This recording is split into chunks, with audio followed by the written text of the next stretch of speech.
Welcome back to my channel Chand's food bridge. আমি তোমাদের বন্ধু চান্দ্রেই আবার চলে এসেছি আজকে তোমাদের সাথে অনেক অনেক আড্ডা দিতে, অনেক কিছু, অনেক গল্প শেয়ার করতে। তবে সবার প্রথমেই বলি, তোমরা জানো বাট তাও আমি আবার বলছি, যারা নতুন আমার ভিডিওটা দেখছো তাদের জন্য স্পেশালি বলা, আজকের ভিডিওটা যদি ভালো লাগে তাহলে অবশ্যই লাইক করবে, শেয়ার করবে তোমাদের সব বন্ধুদের সাথে, আর অবশ্যই আমাকে কমেন্ট করে কিন্তু জানাবে যদি তোমাদের আজকের ভিডিওটা ভালো লাগে। আর হ্যাঁ বন্ধুরা, সাবস্ক্রাইব কিন্তু অবশ্যই করবে আমার চ্যানেলটা। সাবস্ক্রাইব করে নিয়ে বেল আইকনটাও প্রেস করে দিও, কারণ বেল আইকনটা প্রেস করলে পর আমি ফিউচারে যখন নতুন ভিডিও আপলোড করব আমার চ্যানেলে, সেই নোটিফিকেশনটা সবার আগে কিন্তু তোমরা পাবে। তাহলে চলো আজকে ভিডিওটা শুরু করা যাক। তোমরা জানো যে আমি রিসেন্টলি দার্জিলিং এ ঘুরতে গেছিলাম, আর দার্জিলিং এ আমি বন্দে ভারত করে গেছিলাম। সেই ভিডিওটা তো আমি অলরেডি আপলোড করেই দিয়েছি, তোমরা সেটা দেখেও নিয়েছো। আজকের ভিডিওটা আমি করব দার্জিলিং এ গিয়ে আমি যে রেস্টুরেন্টে খেয়েছি তার ওপর। আজকে পার্ট 2 দার্জিলিং ব্লগের। আজকে আমি গ্লিনারিজের ওপর ভিডিওটা করব বন্ধুরা। দার্জিলিং গেছি আর গ্লিনারিজে যাব না, এটা তো হতেই পারে না। যাওয়ার আগে থেকেই আমি প্ল্যান করে নিয়েছিলাম যে গ্লিনারিজে তো আমাকে খেতেই হবে।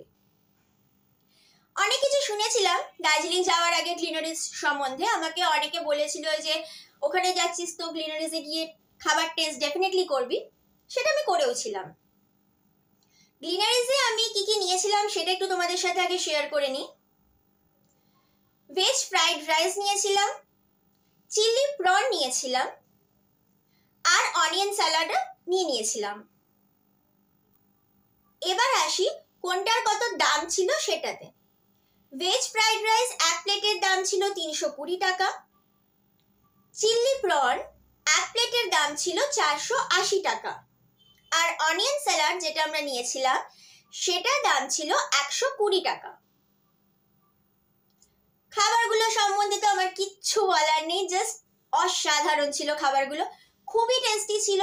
কোয়ান্টিটি কোয়ালিটি দুটোই খুব ভালো ছিল। এখন আমি বুঝতে পারছি সবাই কেন আমাকে বলেছিল যে গ্লিনারিজে গিয়ে খাবারটা ডেফিনেটলি ট্রাই করতে। আমি যদি আবার কখনো দার্জিলিং এ যাই তাহলে গ্লিনারিজে তো আমি আবার যাব।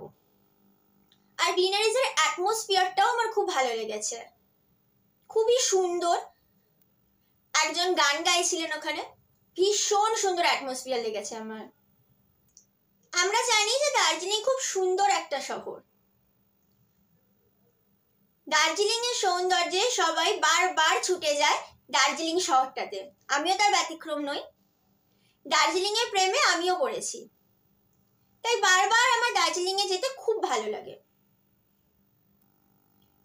তাহলে বন্ধুরা, আজকের ভিডিওটা যদি তোমাদের ভালো লেগে থাকে অবশ্যই ভিডিওটা লাইক করে দেবে, শেয়ার করবে তোমাদের সকল বন্ধুর সাথে, আর আমার চ্যানেলটাকে সাবস্ক্রাইব করে নিতে কিন্তু একদম ভুলবে না। বেল আইকনটাও প্রেস করে দিও, কারণ বেল আইকনটা প্রেস করলে পর আমি যখন কোনো নতুন ভিডিও আমার চ্যানেলে আপলোড করব সেই নোটিফিকেশনটা তোমাদের কাছে পৌঁছে যাবে, এটা তো তোমরা জানোই। তাই বেল আইকনটা কিন্তু প্রেস অবশ্যই করবে। আর হ্যাঁ, আজকের ভিডিওটা ভালো লাগলে অবশ্যই আমাকে কমেন্ট করে কিন্তু জানাবে, একদম জানাতে ভুলবে না আমাকে কমেন্ট করে।